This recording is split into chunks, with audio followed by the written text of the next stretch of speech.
Talvez você já tenha ouvido por aí que investir em ouro rende pouco no longo prazo. Um best-seller fala isso, sem base nenhuma. Como assim sem base nenhuma? Ele pega um histórico de longo prazo, analisa o ouro com dois comportamentos diferentes, entrega um resultado míope, um resultado irreal, um resultado falso. Talvez você acredite que investir em ouro renda pouco no longo prazo, isso é uma mentira. Outra coisa que faz as pessoas não querer investir em ouro, não saber se vale a pena, é porque não rende juros, é porque não rende dividendos. São duas crenças limitantes clássicas que impedem muitas pessoas de ter um resultado nos seus investimentos muito mais lucrativo no longo prazo. Se você quer entender por que sim faz sentido investir em ouro, e principalmente agora, por causa do cenário que a gente está vivendo, assiste esse vídeo até o final, porque é justamente isso que eu mostro passo a passo. Seja muito bem-vindo, seja muito bem-vinda a mais um episódio do quadro Você Sempre em Alta, uma série de vídeos onde eu explico estratégias e táticas que você vai precisar para também conseguir se tornar um investidor ou uma investidora sempre em alta. O que é isso? Uma pessoa comum que investe na bolsa e consegue lucrar tanto nas altas quanto nas quedas, tanto em momentos de crise quanto em momentos de crescimento da economia, tá? E tudo isso sem fazer day trade, sem especular, especulação de curto prazo, sem IQ option, forex, trade, nada dessa doideira que só vai te fazer perder dinheiro.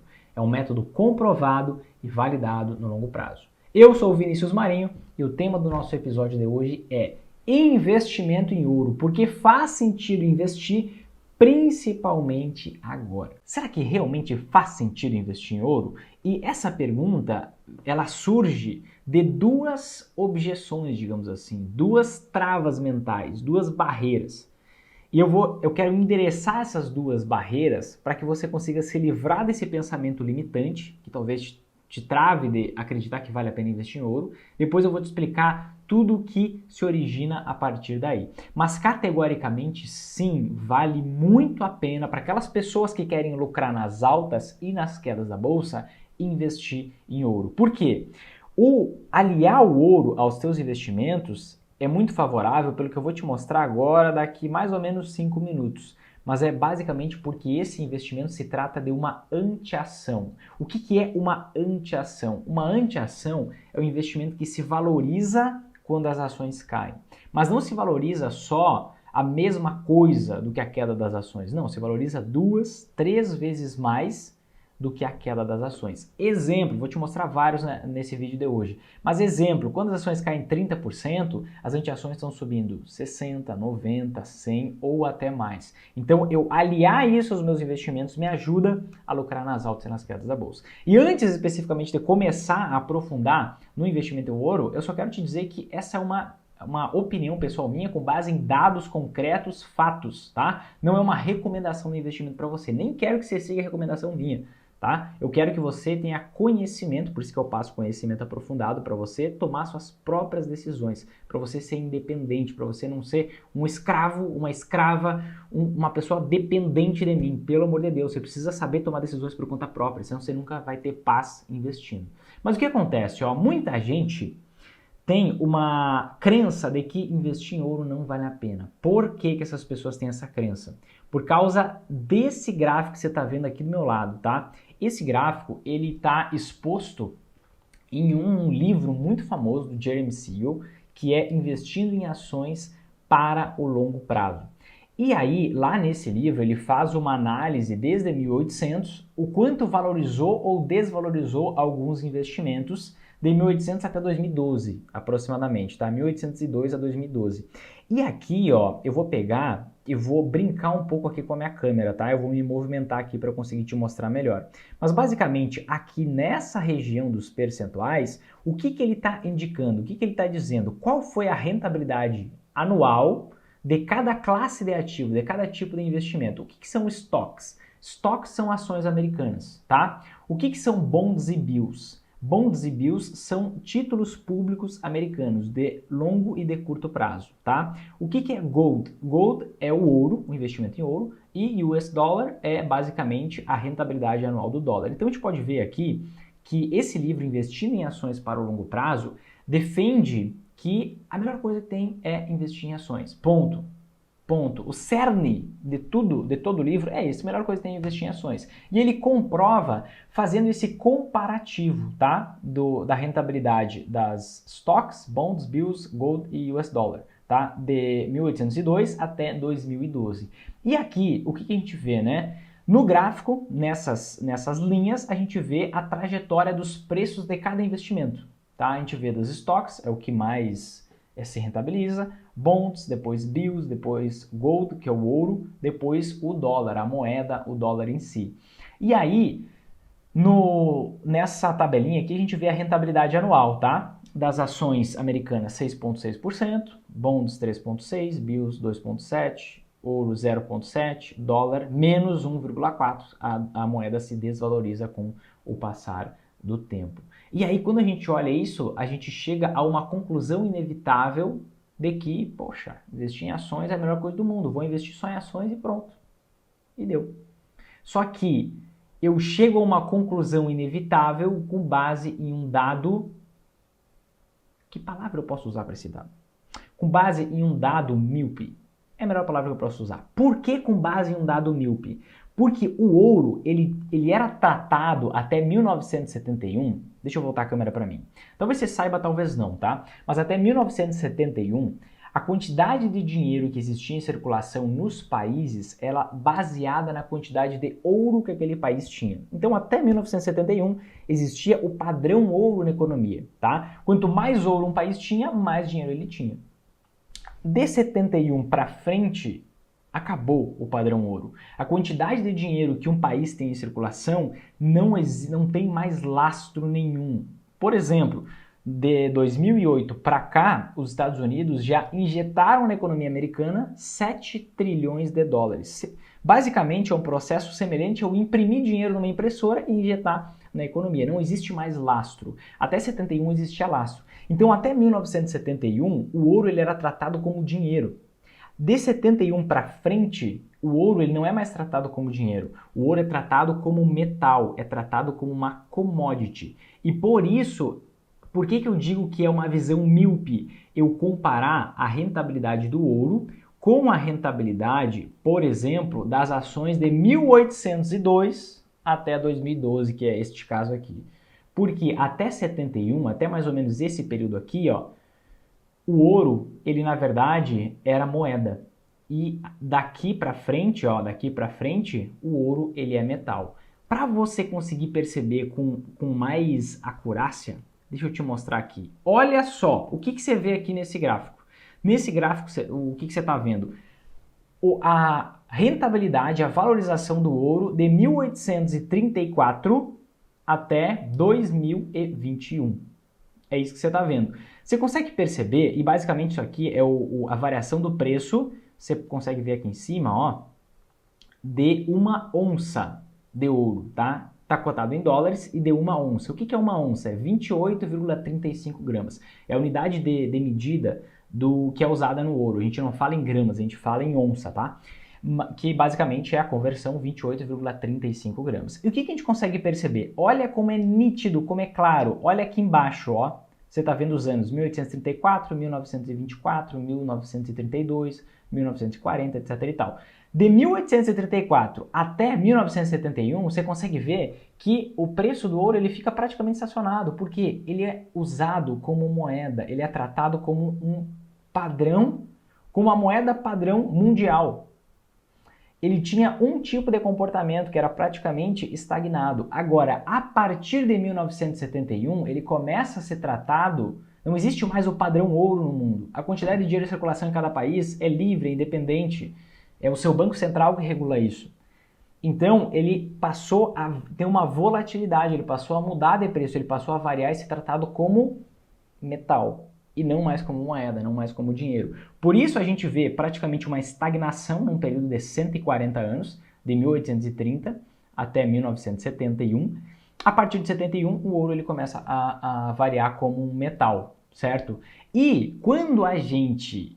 Então, basicamente o que eu estou te explicando aqui, mata essa... Desculpa o palavreado, mas na minha visão, essa comparação aqui míope, que na minha visão é uma bobagem eu fazer esse tipo de comparação para chegar a qualquer conclusão. Tá? E aí, só que muitas vezes quando a gente quer provar um ponto, a gente não é justo com a realidade, a gente pega os dados para mostrar o que a gente quer provar, né? Mas aqui eu estou te mostrando basicamente a realidade inegável que não tem como discutir. Você vê aqui basicamente uma linha reta e aí depois sim começa a oscilar. Então é injusto eu comparar as ações que sempre tiveram o mesmo comportamento com o ouro que ele era estagnado até 1971 e dizer que uma coisa é melhor que a outra. Não é uma comparação justa, não é uma base justa, é uma comparação míope. E quando a gente vai fazer uma comparação na linha azul, o quanto valorizou o ouro em relação ao quanto valorizou em média as ações americanas, que você consegue ver pela linha laranja, ó, linha azul você está vendo o ouro. Quanto valorizou o ouro de 1971 até 2021. E na linha laranja, você consegue ver o quanto valorizou o S&P 500. O que é o S&P 500? É um índice que calcula a rentabilidade média das ações americanas, tá? É o índice que melhor representa as ações americanas em si, tá? Ele pega as 500 maiores ações americanas. E aí, quando a gente compara as coisas de 1971 até hoje, a gente vê que quanto que valorizou o ouro? O ouro valorizou 4.700% em dólar, aproximadamente, tá? Enquanto as ações americanas valorizaram quanto? 4.521%.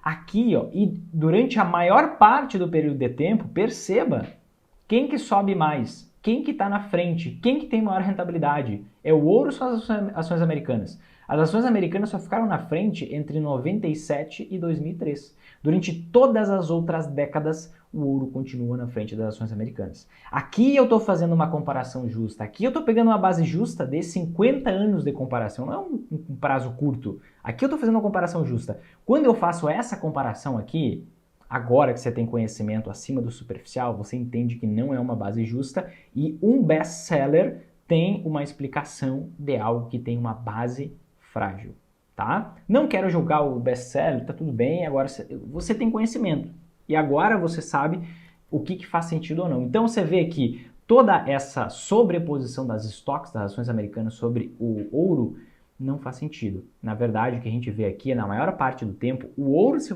valorizando mais que as ações americanas, tá? E no fim das contas, até hoje, ele dá uma empatada, tá? Ele fica mais ou menos ali empatado, sendo que na maioria do tempo o ouro acaba subindo mais, tá? Então, com isso aqui só a gente já consegue quebrar essa crença errada de que o ouro valoriza muito pouco no longo prazo, né? Porque aqui está a realidade dos fatos. Antes você estava vendo tudo com miopia, com base naquele best-seller. Isso aqui é no cenário americano. Vamos ver no cenário no Brasil como que acontece? Bom, no Brasil a gente não consegue pegar de 1971 para frente, né? Por quê? Porque a gente, não sei se você lembra, talvez sim, talvez não, mas de 1971 até 1994 a gente teve várias moedas, né? E fica difícil de fazer toda essa conversão de uma coisa para outra em virtude de tantas trocas de moedas. E em 1999, na verdade, a gente começou a ter o dólar flutuando, ou seja, mudando de preço livremente aqui no Brasil. Antes disso, o dólar ele tinha um preço fixo determinado pelo governo. Então, o preço do ouro ele ficava também artificial. Ele ficava também um preço assim, ó, como era lá antes de 71 nos Estados Unidos. Por quê? Porque o governo estava travando e definindo o dólar. E isso influencia no preço do ouro. Por que influencia no preço do ouro? Porque o ouro é cotado em dólar. Se eu quero saber o preço do ouro em reais, eu tenho que contabilizar a variação do ouro e a valorização ou desvalorização do dólar. Só que antes era fixo. Então, o maior prazo de tempo possível que a gente pode pegar para analisar o ouro, e eu já vou te explicar o que você está vendo aqui na tela agora, o maior prazo de tempo possível é a gente analisar de 1999, desde que o dólar passou a flutuar, ser flutuante, até os dias atuais, 2021, tá? Quase 2022. Então, o que a gente consegue perceber aqui, ó? Na linha azul agora, você não está vendo mais o ouro. Na linha azul, você está vendo o índice Bovespa. O que é o índice Bovespa? O índice Bovespa é o índice que calcula a rentabilidade média das ações brasileiras, tá? É o equivalente ao S&P 500 nos Estados Unidos, tá? Então, na linha azul, você vê a rentabilidade média das ações brasileiras.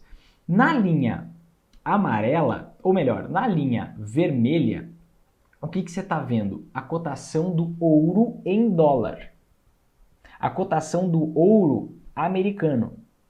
tá? Na linha amarela, você consegue ver a variação do preço do ouro em reais na nossa moeda, ou seja, pegando o quanto variou o dólar e pegando o quanto variou o ouro, que na verdade no fim das contas, por exemplo, vou lá comprar uma aliança para casar com a minha esposa, o que eu pago? Eu pago o ouro em reais.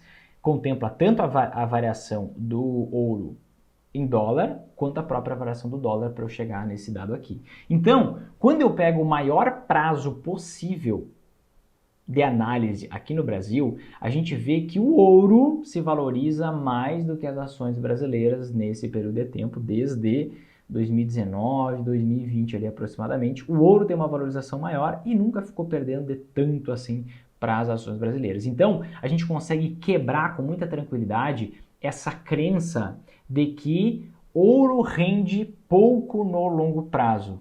A gente consegue quebrar isso de cara. Tem uma outra trava que impede muitas pessoas de investir em ouro, de achar que investimento em ouro é bom, acha que é ruim, acha que não faz sentido, que é o fato do ouro ele não distribuir um rendimento, uma taxa de juros, uma taxa de rentabilidade, como por exemplo o investimento em renda fixa. Você vai lá fazer o CDB do banco, você vai lá investir em títulos públicos, tesouro direto, você não tem lá você tem, vai render tanto por cento ao ano. O ouro não tem esse negócio, não tem uma taxa de rentabilidade. E também não tem uma característica que as ações têm, que é o fato de, poxa, uma ação, por trás de uma ação existe uma empresa, né? Então, poxa, existe uma empresa ali que ela vende produtos, que ela vende serviços, que ela tem um fluxo de caixa, que ela tem um dinheiro entrando, dinheiro saindo, que ela tem um negócio ali acontecendo e pode crescer com o passar do tempo. E com isso, ela distribui dividendos. Ela distribui parte dos lucros das empresas para os seus donos. E o ouro, ele não tem esse comportamento, ele não tem essa questão de gerar um fluxo de caixa e de distribuir parte dos lucros. E aí algumas pessoas ficam pensando assim, poxa, se não rende juros, se não distribui dividendos, esse negócio não faz sentido. O que é totalmente ilógico, é uma doideira pensar desse jeito. Mas faz parte, é um processo. O que acontece? Eu pensar assim, poxa, não vou investir em ouro porque o ouro ele não rende juros, ele não distribui dividendos, é a mesma coisa que eu pensar assim, ó, bom, eu não vou comprar essa caneca porque com essa caneca eu não consigo cortar carne, sabe? É mais ou menos isso. O objetivo da caneca é eu conseguir encher de água, de café e eu tomar o café, não é cortar carne. Até se eu quebrar eu consigo cortar carne, mas não é a finalidade.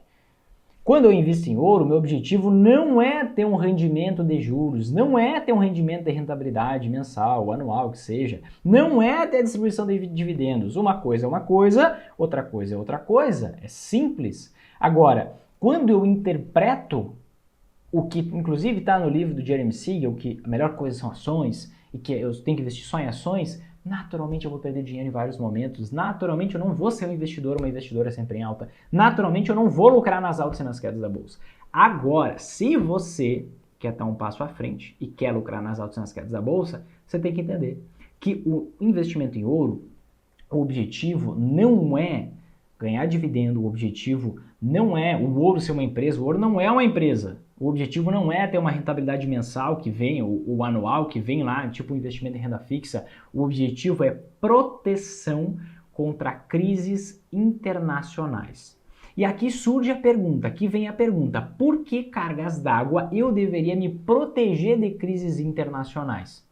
Tem um cara que ele é bom, ele vai ficar famoso um dia ainda. O nome dele é Warren Buffett. O Warren Buffett, ele é o maior investidor do mundo, se você não sabe, tá? Ele tem dezenas de bilhões de dólares e ele tem a regra número 1. Qual é a regra número 1? Nunca perca dinheiro. E a regra número 2 de investimentos dele é nunca esqueça a regra número 1. O que as pessoas fazem? Ignoram a regra número 1 e número 2 do Warren Buffett. Como que eu consigo me adequar a essa regra do maior investidor do mundo? Basicamente, quando eu olho para esta tabela, que talvez você já tenha visto, talvez eu já tenha mostrado em alguma outra live minha que você assistiu, mas se você nunca assistiu, te convido a entender esses números que estão aqui agora, que eu vou te explicar. E se você já assistiu, eu te convido a parar, refletir e pensar na importância de você proteger os teus investimentos nos momentos de crise, nos momentos de queda. O que acontece? Nessa tabela aqui, você enxerga nessa coluna o quanto você perde, nessa coluna, o quanto você tem que valorizar o seu dinheiro depois de ter uma perda, para você voltar para o 0 a 0, para empatar, para ter a mesma quantidade de dinheiro que você tinha antes de ter passado por essa queda. E nessa coluna aqui, ó, você enxerga basicamente quantos anos levaria para você voltar ao ponto inicial depois de passar por uma queda, levando em conta que você tem uma rentabilidade de 10% ao ano nos seus investimentos, tá? Então, vou pegar um exemplo aqui só para te mostrar. Por que que o Warren Buffett ele mostra essa regra número 1 e número 2 que praticamente todo mundo ignora? O processo é o seguinte. Aqui, ó, 50%. Imagina que você foi lá e investiu R$1.000 em ações. E aí, o que aconteceu? Naturalmente, 6 vezes já aconteceu das ações caírem 45%. 4 vezes, só nos últimos 25 anos já aconteceu das ações caírem mais de 50%. E aí aconteceu que você foi lá, investiu R$1.000 e foi bem antes de um período de acontecer uma queda de 50% dos seus investimentos. Então você foi lá, colocou R$1.000 e passou por uma queda de 50%, que ninguém consegue prever, né? E aí, nesse momento, você não tem mais R$1.000. Depois da queda, você tem R$500. Agora, quanto você tem que valorizar o seu dinheiro para sair dos R$500 e voltar para os R$1.000 que você tinha antes? Quanto você tem que valorizar? Você perdeu 50. Você tem que valorizar 50 de volta? Não. Na verdade, você tem que valorizar 100% para voltar para o 0 a 0. Por quê? Agora você tem R$500. Se você valorizar 50% a partir de agora, a partir dos 500, você volta para R$750. Falta 250 ainda para você voltar para o 0 a 0. Você precisa valorizar 100%, porque aí você ganha mais 500 e aí você volta para os 1.000 que você tinha antes. Então, perceba, se você perde um pouco, você tem que ganhar muito mais, só para empatar, para voltar para o 0 a 0. Se você perde um pouco, tem que ganhar muito mais só para empatar. Perder um pouco, tem que ganhar muito mais. Perder um pouco, tem que ganhar muito mais. Por isso que você precisa se preocupar em se proteger das crises. E o ouro, eu vou te explicar por que daqui a pouco, é o investimento que mais se valoriza nos momentos de crises internacionais, certo? E aqui, olha, nessa coluna aqui, você consegue ver algo curioso. Quantos anos demoraria para você voltar a ter a mesma quantidade de dinheiro que você tinha antes da queda, se você tivesse 10% ao ano de rentabilidade? Nesse exemplo aqui, da queda de 50% que eu te mostrei, basicamente você demoraria 7,3 anos para conseguir voltar ao patamar inicial. Não é estranho a gente ver que na última vez que isso aconteceu, entre 2008, 2010 e 2016, levou 9 anos e 3 meses para voltar para o mesmo patamar. É próximo desse 7,3. Na vez em que as ações americanas caíram 89%, olha só quanto tempo aqui diz que levaria. 24 anos. Lá levou 22 anos. Então é aproximadamente isso daqui mesmo, se você investe somente em ações. É por isso que é extremamente importante você se proteger das crises, você se proteger das quedas. É por isso que você precisa investir em anti-ações, que são esses investimentos que se valorizam 2, 3 vezes mais que a queda das ações quando elas caem. Porque aí você amortece essa volatilidade. Assim você não perde 50%, metade do seu dinheiro quando as ações caem, porque veio uma crise que ninguém conseguiu prever. Quando você amortece as quedas, basicamente, porque você está lucrando nas altas e nas quedas, você sempre tem investimentos que se valorizam, independente do que está acontecendo, aí você consegue ter uma rentabilidade muito maior com o passar do tempo. Simplesmente, não é porque você acertou o bumbum da mosca, não é porque você acertou aquela super empresa que ia se valorizar pra caramba, não, é porque você teve 3 neurônios e foi responsável ao investir. É porque você se protegeu, você não foi ganancioso, a ponto de olhar o investimento e investir nele e rezar para dar certo. Você foi responsável.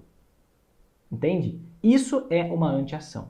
Agora, Vinícius, por que cargas d'água que o ouro ele se valoriza nesses momentos? Por que que o ouro ele é uma anti-ação? Para você conseguir entender isso, eu vou te explicar como as coisas realmente funcionam. Tem uma frase que eu falo muito, algumas pessoas ficam um pouco chocadas, mas é a pura verdade. História sem lógica é lixo. História sem lógica não vale absolutamente nada. Muitas pessoas se dão mal Porque elas escutam outras pessoas que falam, olha o quanto já subiu esse investimento aqui, olha quanto ele está se valorizando, olha qual foi o histórico desse investimento aqui. E aí as pessoas confiam puramente na história, só que não necessariamente aquilo que aconteceu vai voltar a acontecer. Eu preciso entender por que aquilo aconteceu para eu poder ter algum nível de confiabilidade que aquilo vai voltar a acontecer. Então, história sem lógica não vale nada. A história só confirma a lógica. Eu preciso olhar para os investimentos, eu preciso enxergar uma lógica, não é eu criar uma lógica ali. Eu preciso enxergar uma lógica ali, eu preciso ver como as coisas funcionam. Depois que eu vejo como as coisas funcionam, eu verifico se o meu pensamento está correto. Como que eu verifico isso? Olhando a história, olhando o que aconteceu. E aí eu consigo confirmar. E como que acontece, né?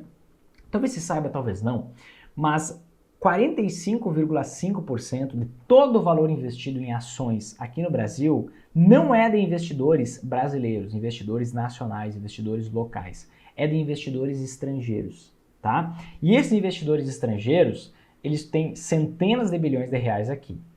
E aí, como que acontece? Imagina agora que a gente está num período que não tem crise internacional, um período de calmaria, está uma paz maravilhosa, tudo bem, economia crescendo, a economia global não está passando por dificuldade, não está tendo problema, está tudo certo. O que acontece? Os investidores internacionais, estrangeiros, eles colocam uma parte do seu dinheiro aqui e é por isso que hoje tem centenas de bilhões de dólares nas ações aqui no Brasil, tá?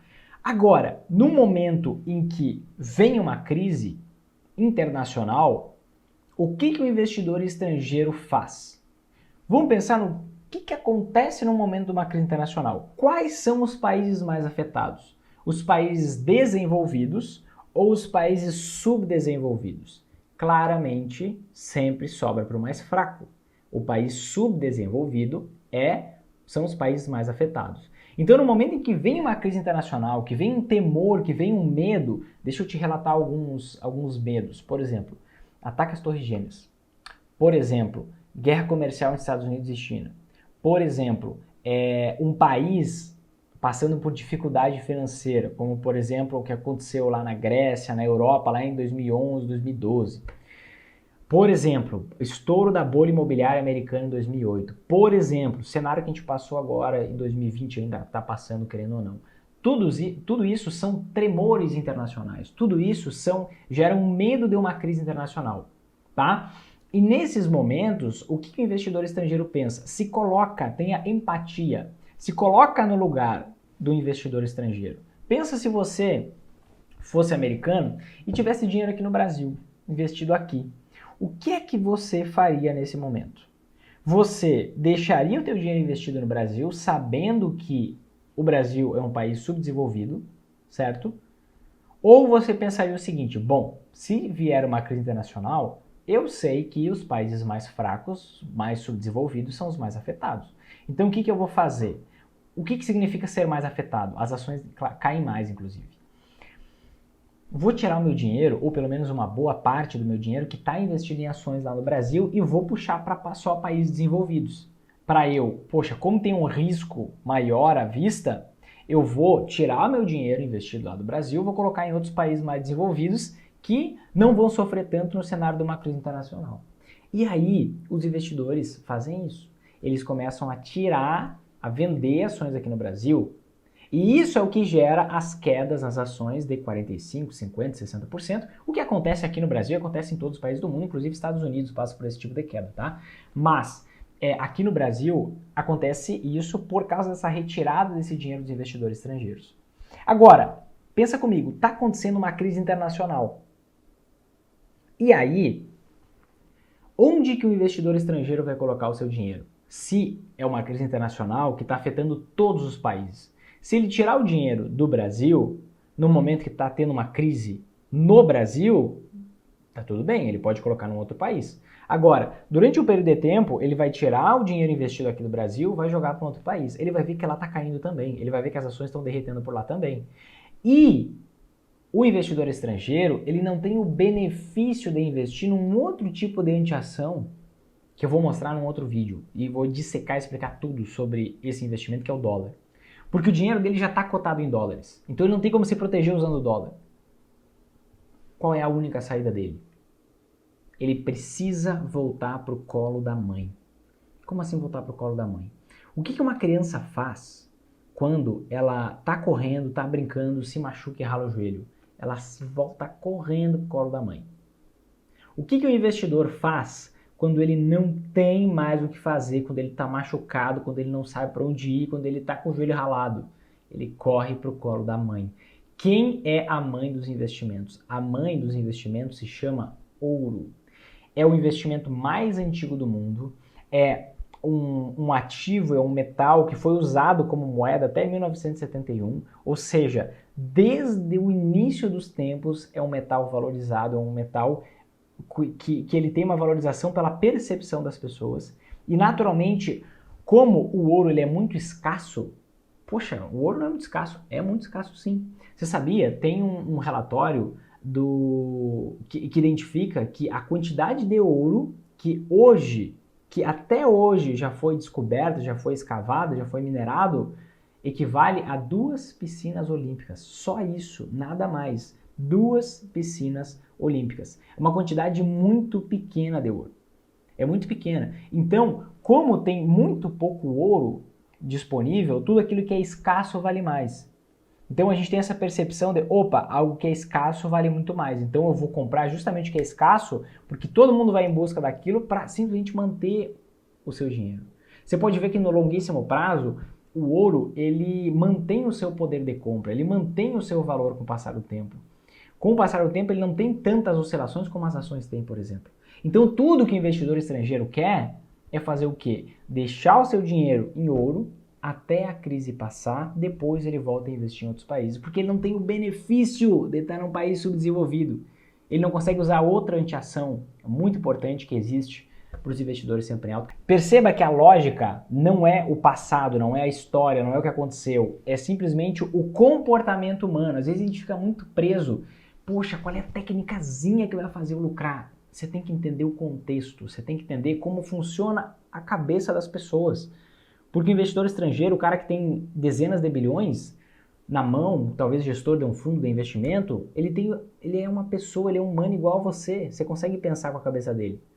Poxa, tô vendo meu dinheiro derreter no Brasil, vou tirar de lá. Joguei em outro país, é crise mundial, então tá derretendo lá também. O que eu vou fazer? Vou colocar no investimento mais antigo do mundo, vou colocar naquele onde tem a percepção de valor mundial, vou colocar naquele só para... O objetivo deles não é lucrar aqui, é só manter o seu dinheiro no mesmo patamar, para depois eles voltarem a investir em ações em outros países e assim por diante, porque eles não têm esse outro benefício da outra anteação. Então percebe, o que você tem que entender é a dinâmica, é o movimento do dinheiro no mundo que dita o preço dos investimentos. É tão simples quanto isso. Enquanto muitas vezes você fica pensando que o gráficozinho vai dar uma vela, que vai dar um duplo carpado, uma pirueta que vai dizer o que vai subir ou vai cair. Não, já pega a realidade dos fatos. E não uma coisa farsante, que é olhar um gráfico ou fazer qualquer outra técnica de investimento, tá? Então, basicamente, isso é o que sustenta o comportamento do ouro como uma anteação. Essa é a dinâmica. Vinícius, me comprova que é assim que funciona mesmo. Me comprova que o ouro se valoriza nesses momentos de crises internacionais. Te comprovo. Vamos dar uma olhada aqui? Ó, o que você consegue enxergar aqui? Olha só o que aconteceu com o ouro de 99, vamos pegar de 2000. De 2000, a partir da queda das ações aqui, ó.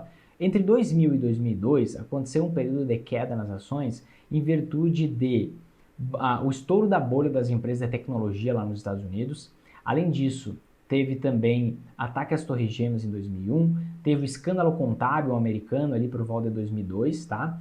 Teve crise do apagão aqui no Brasil. Então teve um contexto muito grande que girou em torno disso. O que você consegue perceber? Olha só, enquanto as ações aqui no Brasil caíam por conta de todo esse contexto 50%, pouco mais do que isso, olha quanto o ouro se valorizava, 162%. Mais de 3 vezes mais do que a queda das ações. Vamos dar uma olhada num outro período, entre 2008 e 2012. No contexto internacional, o que aconteceu entre 2008 e 2012? Olha só. 2008, a gente viu aqui, a gente presenciou. Deixa eu arrumar esse negócio. Aqui, ó. 2008, aqui a gente presenciou uma queda muito grande nas ações aqui no Brasil e no mundo, tá? No mundo todo, uma queda maior de 50%, você pode ver bem no canto direito aqui, 57, 56, 58%, em virtude do estouro da bolha imobiliária americana, tá? E logo depois disso, 2011, 2012, teve a quebra de alguns países, a falência de alguns países europeus, como principalmente o caso mais emblemático, a Grécia, tá? E aí, o que você viu acontecer com o ouro? Ó? O ouro chegou a se valorizar o quê? 145%, sendo que no máximo a queda das ações chegaram a 57, 58%. Entende? Vamos pegar um outro período de tempo mais próximo. Entre 2017, aqui ó, entre 2017 e 2020, a gente viu aqui o ouro se valorizar. Poxa, as ações também se valorizaram, também. Mas aqui, ó, a gente viu o ouro se valorizar por conta da guerra comercial entre Estados Unidos e China. E aqui é um exemplo clássico que eu te mostro que o medo de que uma crise possa acontecer acaba gerando uma valorização do ouro. Por quê? Pensa no comportamento do investidor. Poxa, Estados Unidos e China toda hora impondo tarifa um para o outro, toda hora ameaçando um outro, vai dar problema, vai dar crise isso daqui. E aí os investidores eles começam a pegar pelo menos uma parte do seu dinheiro e migrar para ouro, começam a comprar ouro. Qual é o objetivo deles fazendo isso? Se protegerem de uma crise global se acontecer. E aí, naturalmente, isso fez o preço do ouro se valorizar 77%. Se a gente pegar no espectro dentro de 2020, vamos pegar 2020, ó, dentro do ano 2020, a gente viu o ouro se valorizar 50% dentro do ano 2020. Se a gente pegar um espectro de 2017 até 2021 agora, a gente vê o ouro se valorizando, ó, 150%. Por causa de todo esse contexto. Primeiro, aqui, guerra comercial entre Estados Unidos e China. Aqui, o cenário sanitário que a gente está passando agora, tá? E aqui, ó, 2021 para frente, a gente está vendo principalmente a partir de agora, dos últimos meses, uma questão do medo de uma crise global. O medo de uma crise global, que é o que eu vou começar a te falar a partir de agora. Por que que no título, por que que no nome desse vídeo eu coloquei ouro, vale a pena investir? Por que que vale principalmente agora? O que acontece? A gente está passando por um período na economia mundial que a economia mundial nunca esteve tão doente, nunca esteve tão frágil, nunca esteve respirando por aparelhos há tanto tempo, tá? Por que isso? Desde 2008, quando teve a bolha imobiliária americana, os países eles começaram, os bancos centrais, principalmente americano, europeu e japonês, começaram a injetar trilhões de dólares nas economias. Tá? E agora, com esse cenário que começou no ano passado, isso intensificou e piorou ainda mais. Tá? Mas, por causa dessa injeção de trilhões de dólares na economia, o que está acontecendo? Vários países, dezenas de países pelo mundo, estão com as suas taxas de juros ou zeradas ou negativas. Se a gente for pegar, por exemplo, o caso da Dinamarca, o caso da Suíça, a gente vê países que estão há quase 10 anos, desde 2014, com as taxas de juros negativas. O que é essa taxa de juros negativa? Sabe a nossa taxa Selic? Você já ouviu falar na nossa taxa Selic, taxa básica de juros? A nossa taxa Selic, ela nunca esteve num patamar negativo. Tá? Ela chegou à mínima de 2%, agora está voltando a subir. Tá? Já chegou, 2016 era 14%. Enfim, essa taxa é a taxa que baliza as taxas de juros de toda a economia. As taxas de juros de financiamento, as taxas de juros de empréstimo, as taxas de juros de crediário. Essa taxa também baliza o quanto rende em média os investimentos de renda fixa. Se você pegar e deixar dinheiro no banco, na Suíça, você perde dinheiro. Sabe você pegar e deixar dinheiro na poupança? Você colocou R$1.000 lá. No Brasil, você vai olhar no outro ano, vai ter 1.003. Horrível. 1.030. Horrível. Na Suíça, cada dia que passa, o dinheiro diminui. Então aqui você vai ter 1.030, tudo que você comprava com R$1.000 no ano passado, você vai comprar agora por 1.100. Na prática, no Brasil, se você tem dinheiro na poupança, você acaba perdendo dinheiro, você acaba comprando menos coisas à medida que o tempo passa, porque tudo sobe de preço numa velocidade maior do que o teu dinheiro valoriza, tá? Agora, lá na Suíça, não é assim.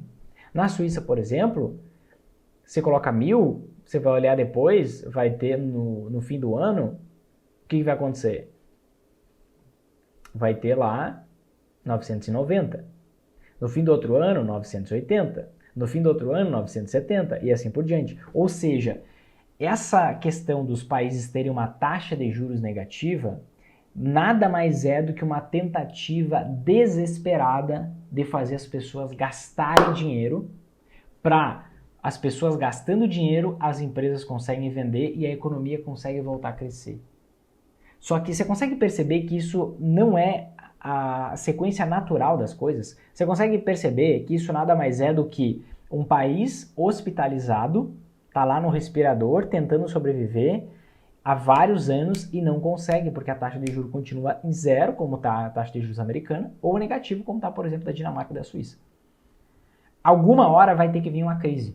E quanto mais os países fazem isso, os bancos centrais injetam dinheiro na economia para sustentar essa taxa de juros negativa, o que é totalmente, nunca tinha acontecido na história, que é totalmente irracional, mais eles inflam uma bolha que uma hora vai estourar. Vinícius, existe uma bolha na economia global? Existe uma bolha na economia americana? Na minha visão, sim, tá? Só que a bolha não necessariamente ela estoura. Ela pode estourar por uma questão de confiança, os investidores deixam de ter confiança na economia e eles começam a vender, e aí os preços desabam, é o estouro da bolha. Ou pode ser que os bancos centrais eles consigam convencer os investidores de que, poxa, a gente vai conseguir resolver isso, a gente vai conseguir tirar o país do hospital, a gente só precisa da confiança de vocês, não sair vendendo, pelo amor de Deus. E aí, essa bolha, esse balão que estava enchendo, ele não estoura, ele vai diminuindo gradativamente com o passar do tempo. Tá? Ou ele fica estacionado e a economia vai melhorando. Então pode existir um estouro de uma bolha, como pode não existir. Tem um cara chamado Robert Kiyosaki, que é o autor do livro Pai Rico, Pai Pobre, que ele diz que já existe uma nova bolha imobiliária americana. Tá? Tem vários indicadores que mostram que os níveis de preço dos imóveis em relação à economia estão muito maiores do que estavam em 2008, quando aconteceu o estouro da bolha imobiliária americana.